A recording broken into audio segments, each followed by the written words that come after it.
आप सबको एक बात पता है, मैं क्लास 1 से लेकर क्लास 10 तक ऑल बॉय स्कूल में पढ़ा हूँ। मेरे स्कूल में इतने लड़के थे जितने पूरे शहर में नहीं थे। और पता हद मचाने वाली बात क्या है, मेरे स्कूल में मेरे ही सिर्फ शहर के लड़के नहीं थे। पंजाब, चंडीगढ़, महाराष्ट्र, नाम लो, वहाँ के लड़के मेरे स्कूल में थे। और ये भी नहीं कोई वर्ल्ड फेमस स्कूल था मेरा, बस वहाँ वो लड़के।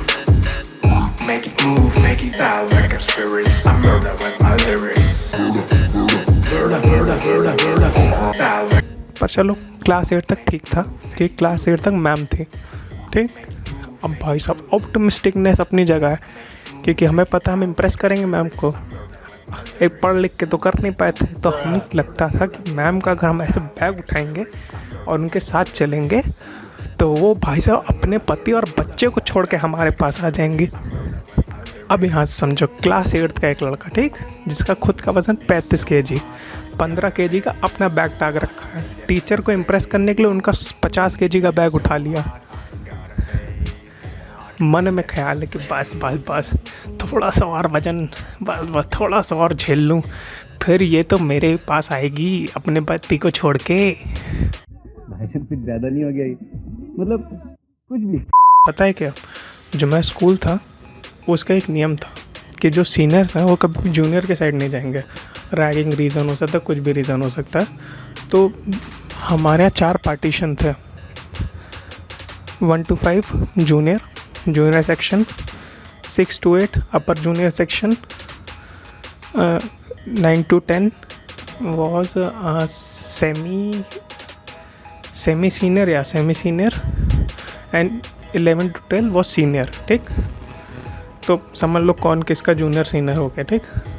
क्लास 8 तक जैसे पता है मैम थी तो कोई प्रॉब्लम नहीं थी, पर क्लास 9th मेल टीचर भाई साहब और धल्लड़ लड़के। साला ये दुख का खत्म नहीं होता बे। तो अब हम लोग हैं क्लास 9th में। अब कौन किसका जूनियर है सीनियर है सब समझ गए ना, ठीक। तो क्लास 9th में भाई एक भी फीमेल टीचर नहीं या मैम ने, एक भी, ठीक। तो स्कूल जाने की वजह कहीं ना कहीं ख़त्म से हुई जा रही थी। बट एक टाइम पे होता है ना, जब आपको रियलाइज़ हो जाए कि आप अपना सेल्फ स्टीम कम कर सकते हो, तो आप बहुत हद तक कॉम्प्रोमाइज़ करते हो, बहुत चीज़ों से कॉम्प्रोमाइज़ करते हो। फिर आपको वो सारी अपॉर्चुनिटी भी दिखती है जो पहले नहीं दिख रही थी क्योंकि मैम थी। फिर आपको दिखती है आया आंटी। अब आया आंटी का भी था भाई, देखो तुम लड़के, पूरा स्कूल लड़कों से भरा हुआ है, जो तुमको लगा कि यूनिक आइडिया तुम्हारे पास है, उस 30 लड़के और सेम आइडिया के साथ तुम्हारे पीछे चल दिए। अब देखो लड़के ज़्यादा हैं और आया आंटी कम, तो भाई कंपटीशन तो हाई है। पर आया आंटी में भी कुछ ऐसा वैसा नहीं था। अगर 30 आया आंटी थी तो 20 तो मैरिड थी, सीधे बची 10। अब भाई साहब 300 लड़कों में 10 आया आंटी, उसमें से भी 5 बेल वाले भैया सेट करके ले गए, बची 5। तो यहाँ पे भी कंपटीशन बहुत हाई। तो मैं समझ लिया ये मेरे बस की बात नहीं है, तो मैं हट गया। मतलब 299 बच्चों को मुबारक हो, मैं नहीं लड़ूंगा इस जंग में। और मैंने फिर दिमाग लगाया कि मेरा जो गेम था उसको मैंने हल्का सा चेंज कर दिया, ना दिन ना। समझ रहे हो ना? अब यहाँ पर जहाँ पर शॉर्टेज था, यहाँ पर 300 लड़के और गेम मेरा हो गया था चेंज। मैंने सोचा अब भाई मस्त लड़के छेड़ूंगा, मस्त।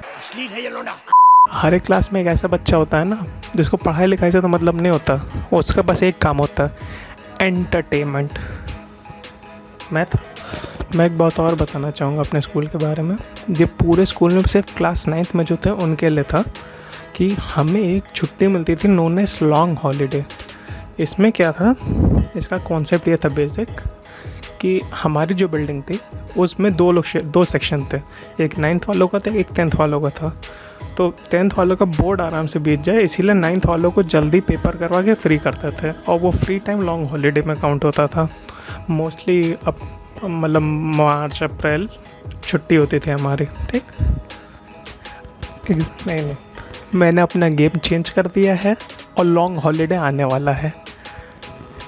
अब भाई साहब यहाँ देखो माहौल क्लास का। मैं एक चीज़ जान रहा था कि लॉन्ग हॉलीडे आने वाला है तो मैं सबको डिस्टर्ब नहीं कर सकता, इसलिए मैं एक लड़के को टारगेट बनाया अपना, और वो भी ऐसा नहीं था, वो क्लास टॉपर था, तो एग्ज़ाम का टाइम था।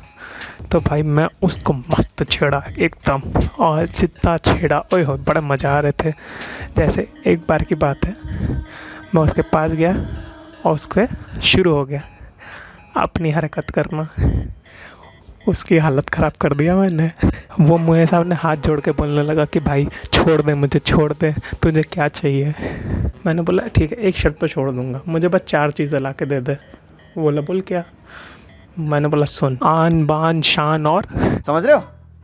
समझ रहे हो आप? समझ रहे हो ना? कैसी अपमानजनक बातें कर रहा है लड़का ये। उसकी जो हालत ख़राब हुई ना, फिर मज़ा आ गया। लॉन्ग हॉलीडे पड़ी। लॉन्ग हॉलीडे पे मेरे पे एक फ्रेंड रिक्वेस्ट आई। एक लड़की थी जिसका नाम था एंजल प्रिया। उसको भाई इम्प्रेस करना था, तो भाई इम्प्रेस किया, मस्त अपनी बातें चलाए। 3-4 दिन मस्त बातें हुई। बातों से तो इम्प्रेस कर ही लेता था मैं। एक दिन पता चला उसका रिचार्ज ख़त्म हो गया, तो बोला यही मौका है इम्प्रेस करने का, यही मौका है। मैं बोला डोंट वरी, मैं करवा दूँगा व्हाट्सएप पे। बोला ले रिचार्ज ले 1000 रुपये करवा दिया था भावना में बह के, 250 का 4 बार। वैसे टेक्निकली 251 का 4 बार, तो 1000 का रिचार्ज करवा दिया एंजल प्रिया पे। फिर मैंने बोला इतना तो हक बनता है कि एक बार तो बात हो ही सके उससे कॉल पे, तो मैंने कॉल मिलाया, उसने काट दिया। फिर उसने कॉल मिलाया, कॉल बैक किया, और उधर से एक वर्ड आया, चूत। कैसा लगा मेरा मजाक? मैं आवाज़ पहचान लिया कि ये तो वही साले उस टॉपर की आवाज़ है जिसको मैं पीछे बैठ के परेशान कर रहा था। बोला ओ माय गॉड, मैं ऐसे सोचने लगा ओ माय गॉड, इसने तो मेरा काट दिया यार, ओ शिट, अब ये जीत जाएगा, मैं हार जाऊंगा। अब मैंने सोचा यही मौका है मेरे पास अपने आप को संभालने का।